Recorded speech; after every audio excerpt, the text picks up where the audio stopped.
दूसरा प्रवचन संभोग अहम शून्यता की झलक। एक सुबह अभी सूरज भी निकला नहीं था और एक माझी नदी के किनारे पहुंच गया था। उसका पैर किसी चीज़ से टकरा गया। झुककर उसने देखा, पत्थरों से भरा हुआ एक झोला पड़ा था। उसने अपना जाल किनारे पर रख दिया।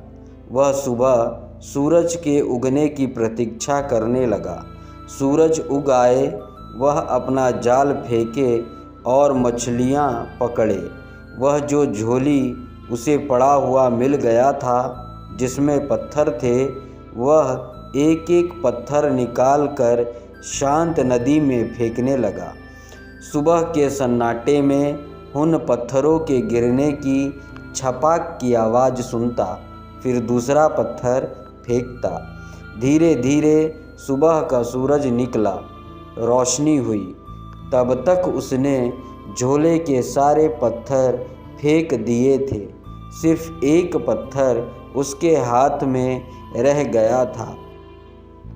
सूरज की रोशनी में देखते से ही जैसे उसके हृदय की धड़कन बंद हो गई, सांस रुक गई। उसने जिन्हें पत्थर समझकर फेंक दिया था, वे हीरे जवाहरात थे, लेकिन अब तो अंतिम हाथ में बचा था टुकड़ा, और वह पूरे झोले को फेंक चुका था। वह रोने लगा, चिल्लाने लगा। इतनी संपदा उसे मिल गई थी कि अनंत जन्मों के लिए काफ़ी थी, लेकिन अंधेरे में अनजान, अपरिचित, उसने उस सारी संपदा को पत्थर समझकर फेंक दिया था। लेकिन फिर भी वह मछुआरा सौभाग्यशाली था, क्योंकि अंतिम पत्थर फेंकने से पहले सूरज निकल आया और उसे दिखाई पड़ गया था कि उसके हाथ में हीरा है। साधारणतः सभी लोग इतने सौभाग्यशाली नहीं होते। जिंदगी बीत जाती है, सूरज नहीं निकलता, सुबह नहीं होती, रोशनी नहीं आती, और सारे जीवन के हीरे हम पत्थर समझकर फेंक चुके होते हैं। जीवन एक बड़ी संपदा है, लेकिन आदमी सिवाय उसे फेंकने और गंवाने के कुछ भी नहीं करता। जीवन क्या है यह भी पता नहीं चल पाता और हम उसे फेंक देते हैं। जीवन में क्या छिपा था, कौन से राज, कौन से रहस्य, कौन सा स्वर्ग, कौन सा आनंद, कौन सी मुक्ति, उस सब का कोई भी अनुभव नहीं हो पाता और जीवन हमारे हाथ से रिक्त हो जाता है।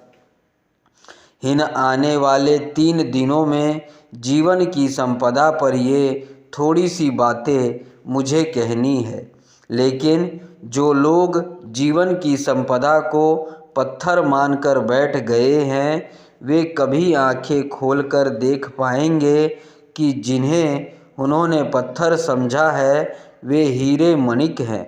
यह बहुत कठिन है, और जिन लोगों ने जीवन को पत्थर मानकर फेंकने में ही समय गंवा दिया है, अगर आज उनसे कोई कहने जाए कि जिन्हें तुम पत्थर समझकर फेंक रहे थे, वह हीरा मोती भी थे, तो वे नाराज़ होंगे, क्रोध से भर जाएंगे। इसलिए नहीं कि जो बात कही गई वह गलत है, बल्कि इसलिए कि यह बात इस बात का स्मरण दिलाती है कि उन्होंने बहुत सी संपदा फेंक दी है। लेकिन चाहे हमने कितनी ही संपदा फेंक दी हो, अगर एक क्षण भी जीवन का शेष है, तो फिर भी हम कुछ बचा सकते हैं और कुछ जान सकते हैं और कुछ पा सकते हैं।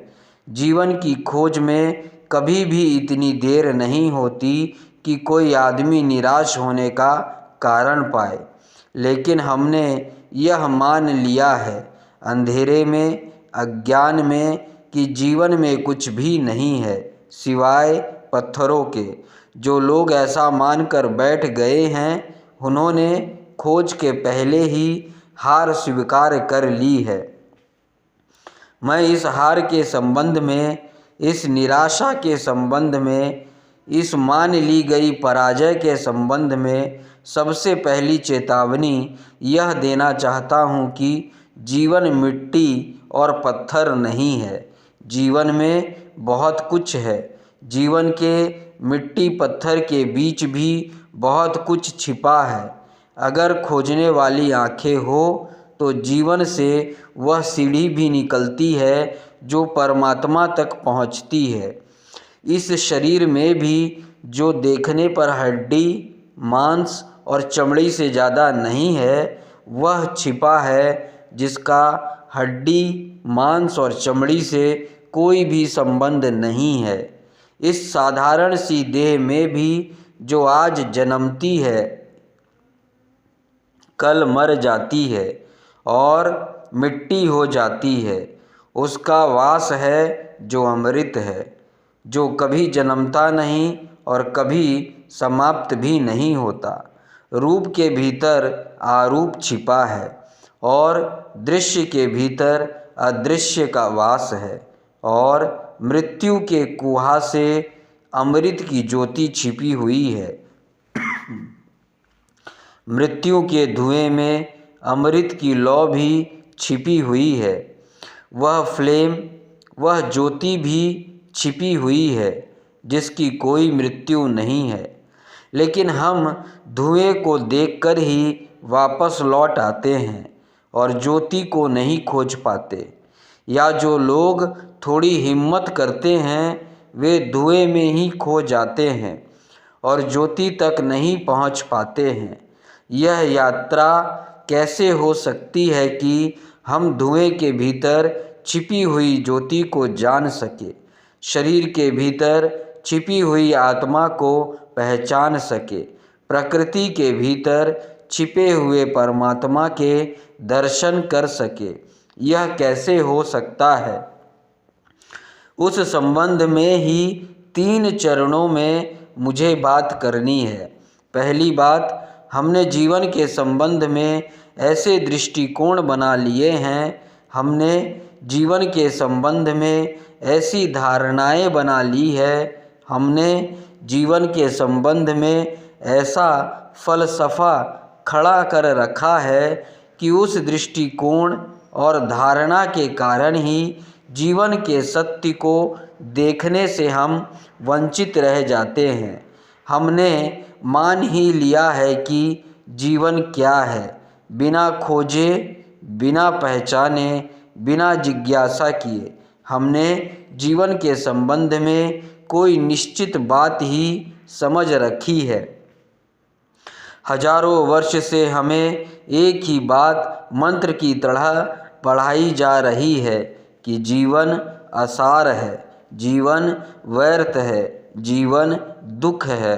सम्मोहन की तरह हमारे प्राणों पर यह मंत्र दोहराया गया है कि जीवन व्यर्थ है, जीवन आसार है, जीवन दुख है, जीवन छोड़ देने योग्य है। यह बात सुन सुनकर धीरे धीरे हमारे प्राणों में पत्थर की तरह मजबूत होकर बैठ गई है। इस बात के कारण जीवन आसार दिखाई पड़ने लगा है, जीवन दुख दिखाई पड़ने लगा है। इस बात के कारण जीवन ने सारा आनंद, सारा प्रेम, सारा सौंदर्य खो दिया है। मनुष्य एक कुरूपता बन गया है, मनुष्य एक दुख का अड्डा बन गया है। और जब हमने यह मान ही लिया है कि जीवन व्यर्थ है, आसार है, तो उसे सार्थक बनाने की सारी चेष्टा भी बंद हो गई है। तो आश्चर्य नहीं है। अगर हमने यह मान ही लिया है कि जीवन एक कुरूपता है, तो उसके संबंध में भीतर सौंदर्य की खोज कैसे हो सकती है? और अगर हमने यह मान ही लिया है कि जीवन सिर्फ छोड़ देने योग्य है, तो जिसे छोड़ ही देना है उसे सजाना, उसे खोजना, उसे निखारना, इसकी कोई भी ज़रूरत नहीं है। हम जीवन के साथ वैसा व्यवहार कर रहे हैं जैसे कोई आदमी स्टेशन पर विश्रामलय के साथ व्यवहार करता है, वेटिंग रूम के साथ व्यवहार करता है। वह जानता है कि क्षण भर हम इस वेटिंग रूम में ठहरे हुए हैं, क्षण भर बाद छोड़ देना है। इस वेटिंग रूम से प्रयोजन क्या है, अर्थ क्या है? वह यहाँ मूंगफली के छिलके भी डालता है, पान भी थूक देता है, गंदा भी करता है और फिर भी सोचता है मुझे क्या प्रयोजन है, क्षण भर बाद मुझे चले जाना है। जीवन के संबंध में भी हम इसी तरह का व्यवहार कर रहे हैं। जहाँ से हमें क्षण भर बाद चले जाना है, वहाँ सुंदर और सत्य की खोज और निर्माण करने की ज़रूरत क्या है? लेकिन मैं आपसे कहना चाहता हूँ, ज़िंदगी ज़रूर हमें छोड़कर चले जाना है, लेकिन जो असली ज़िंदगी है उसे हम कभी भी छोड़ने का कोई उपाय नहीं है। हम यह घर छोड़ देंगे, यह स्थान छोड़ देंगे, लेकिन जो ज़िंदगी का सत्य है वह सदा हमारे साथ होगा। वह हम स्वयं हैं। स्थान बदल जाएंगे, मकान बदल जाएंगे, लेकिन ज़िंदगी हमारे साथ होगी। उसके बदलने का कोई उपाय नहीं। और सवाल यह नहीं कि जहाँ हम ठहरे थे उसे हमने सुंदर किया था, जहाँ हम रुके थे वहाँ हमने प्रीतिकर हवा पैदा की थी, जहाँ हम 2 क्षण को ठहरे थे वहाँ हमने आनंद का गीत गाया था। सवाल यह नहीं है कि वहाँ आनंद का गीत हमने गाया था। सवाल यह है कि जिसने आनंद का गीत गाया था उसने भीतर आनंद की और बड़ी संभावनाओं के द्वार खोल लिए। जिसने उस मकान को सुंदर बनाया था उसने और बड़े सौंदर्य को पाने की क्षमता उपलब्ध कर ली है। जिसने 2 क्षण उस वेटिंग रूम में भी प्रेम से बिताए थे उसने और बड़े प्रेम को पाने की पात्रता अर्जित कर ली है। हम जो करते हैं उसी से हम निर्मित होते हैं। हमारा कृत्य अंततः हमें निर्मित करता है, हमें बनाता है। हम जो करते हैं वही धीरे धीरे हमारे प्राण और हमारी आत्मा का निर्माता हो जाता है। जीवन के साथ हम क्या कर रहे हैं इस पर निर्भर करेगा कि हम कैसे निर्मित हो रहे हैं। जीवन के साथ हमारा क्या व्यवहार है इस पर निर्भर होगा कि हमारी आत्मा किन दिशाओं में यात्रा करेगी, किन मार्गों पर जाएगी, किन नए जगतों की खोज करेगी। जीवन के साथ हमारा व्यवहार हमें निर्मित करता है।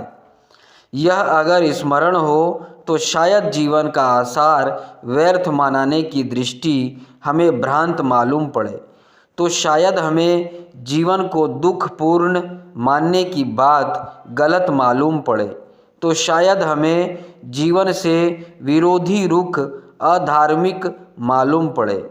लेकिन अब तक धर्म के नाम पर जीवन का विरोध ही सिखाया गया है। सच तो यह है कि अब तक का सारा धर्म मृत्युवादी है, जीवनवादी नहीं। उसकी दृष्टि में मृत्यु के बाद जो है वही महत्वपूर्ण है, मृत्यु के पहले जो है वह महत्वपूर्ण नहीं है। अब तक के धर्म की दृष्टि में मृत्यु की पूजा है, जीवन का सम्मान नहीं, जीवन के फूलों का आदर नहीं। मृत्यु के कुम्हला गए जा चुके हैं, मिट गए फूलों की कब्रों की प्रशंसा और श्रद्धा है। अब तक का सारा धर्म चिंतन करता है कि मृत्यु के बाद क्या है, स्वर्ग, मोक्ष। मृत्यु के पहले क्या है, उससे आज तक के धर्म का जैसे कोई संबंध नहीं रहा। और मैं आपसे कहना चाहता हूँ, मृत्यु के पहले जो है अगर हम उसे ही संभालने में असमर्थ हैं तो मृत्यु के बाद जो है उसे हम संभालने में कभी भी समर्थ नहीं हो सकते। मृत्यु के पहले जो है अगर वही व्यर्थ छूट जाता है तो मृत्यु के बाद कभी भी सार्थकता की कोई गुंजाइश, कोई पात्रता हम अपने में पैदा नहीं कर सकेंगे। मृत्यु की तैयारी भी इस जीवन में जो आसपास है, मौजूद है, उसके द्वारा करनी है। मृत्यु के बाद भी अगर कोई लोक है तो उस लोक में हमें उसी का दर्शन होगा जो हमने जीवन में अनुभव किया है और निर्मित किया है। लेकिन जीवन को भुला देने की, जीवन के विस्मरण कर देने की बात ही अब तक कही गई है। मैं आपसे कहना चाहता हूँ, जीवन के अतिरिक्त ना कोई परमात्मा है, ना हो सकता है।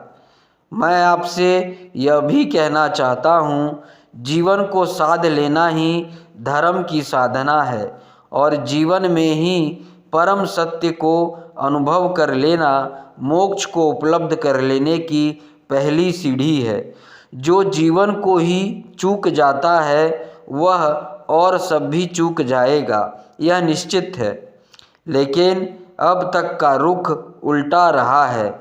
वह रुख कहता है जीवन को छोड़ो, वह रुख कहता है जीवन को त्यागो।